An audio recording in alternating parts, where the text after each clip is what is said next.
जुमा की 2 अजानों के बारे में बताइए। रसूल अकरम सल्लल्लाहु अलैहि वसल्लम के ज़माने में एक होती थी, जो खुतबे वाली अजान है ना, यही होती थी, पहले कोई अजान नहीं होती थी।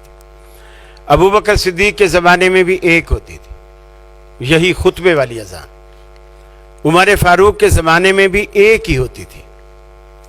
हज़रत उस्मान गनी के ज़माने में मुसलमानों की तादाद काफ़ी बढ़ चुकी थी और मार्केट भी काफ़ी रौनक वाली हो गई थी। तो उन्होंने वो जो रसूलुल्लाह सल्लल्लाहु अलैहि वसल्लम के ज़माने की और अबू बकर उमर के ज़माने की जो अजान खुतबे वाली थी, वो तो वही रखी खुतबे के वक्त थी।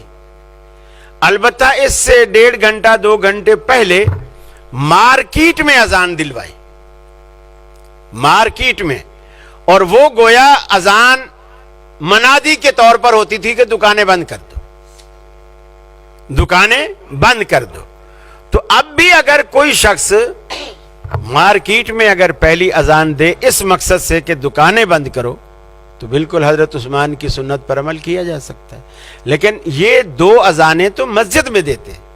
हजरत उस्मान के दौर में भी 2 अजानें मस्जिद में नहीं हुई, मस्जिद में एक ही अजान हुई, खुतबे वाली। वो अजान पहले थी और बाजार में थी। तो अब जब हजरत उस्मान की सुन्नत पे अमल करना है तो फिर उसी तरह करें ना जिस तरह उन्होंने किया। अब लोग क्या कहते हैं कि जी अब बाजार में अजान देने की इसलिए जरूरत नहीं है कि हमारी मस्जिद के मीनारे पर चारों तरफ स्पीकर लगे हुए, हारन लगे हुए, और मुअज्जिन जब अजान देता है तो मार्केट में आवाज चली जाती। तो अगर इस वजह से हमें मार्केट में जाकर अजान देने की जरूरत नहीं है, ये अजान वहां पहुंच जाती, तो फिर हम कहते हैं उस जमाने में घड़ियां भी नहीं थी, अब घड़ियां भी हैं। दुकान पे भी घड़ी है, दुकानदार की कलाई पर भी घड़ी है, और वो जिस मस्जिद में जुमा पढ़ता है उसको पता है कि मेरी मस्जिद में खुतबा कितने बजे शुरू होता है। वो अपना घड़ी देख के उसके हिसाब से दुकान बंद करे, उसके हिसाब से आए, फिर भी अजान की जरूरत नहीं है। बार कैफ दूसरी अजान का जवाज मिलता है, लेकिन मार्केट में, मस्जिद में नहीं। और कुछ साथी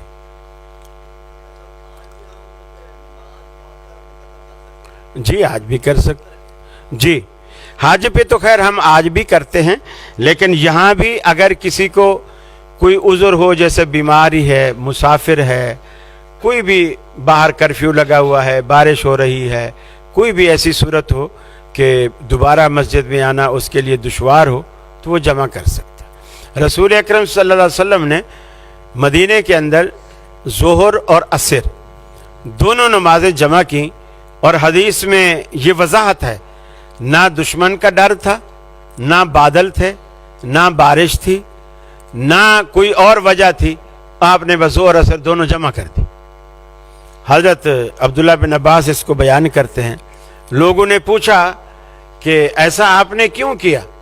उन्होंने कहा था कि उम्मत को मुशक्कत ना हो, उम्मत के लिए आसानी हो, ताकि मेरी उम्मत पर कोई ऐसी ज़रूरत भी पेश आ जाए तो मेरा नमूना यहाँ भी मौजूद हो, बस।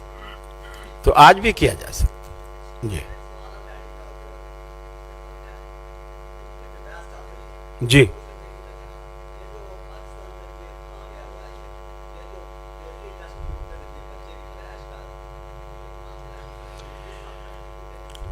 ये 100% उस वक्त ठीक है जब बेबी ट्यूब के अंदर डाले जाने वाले कतरात दोनों मियां बीवी के हों जिनका आपस में निकाह हुआ, बस। समझ में आ गई मेरी बात। जो बे औलाद जोड़ा है, जिनका निकाह हुआ है लेकिन किसी वजह से औलाद नहीं हो रही, वो दोनों जो जून या जो भी चीज़ वो डालते हैं, क्या जिनीन जो भी डालते हैं, वो उन्हीं मियाँ बीवी की हो जिनका निकाह हुआ। दूसरी औरत का और दूसरे मर्द का वो जिनीन लेके ना डालें, वो ना उनकी औलाद होगी, ना वो वारिस बनेगा, ना उस पर पर्दे के हकामात भी लागू होंगे।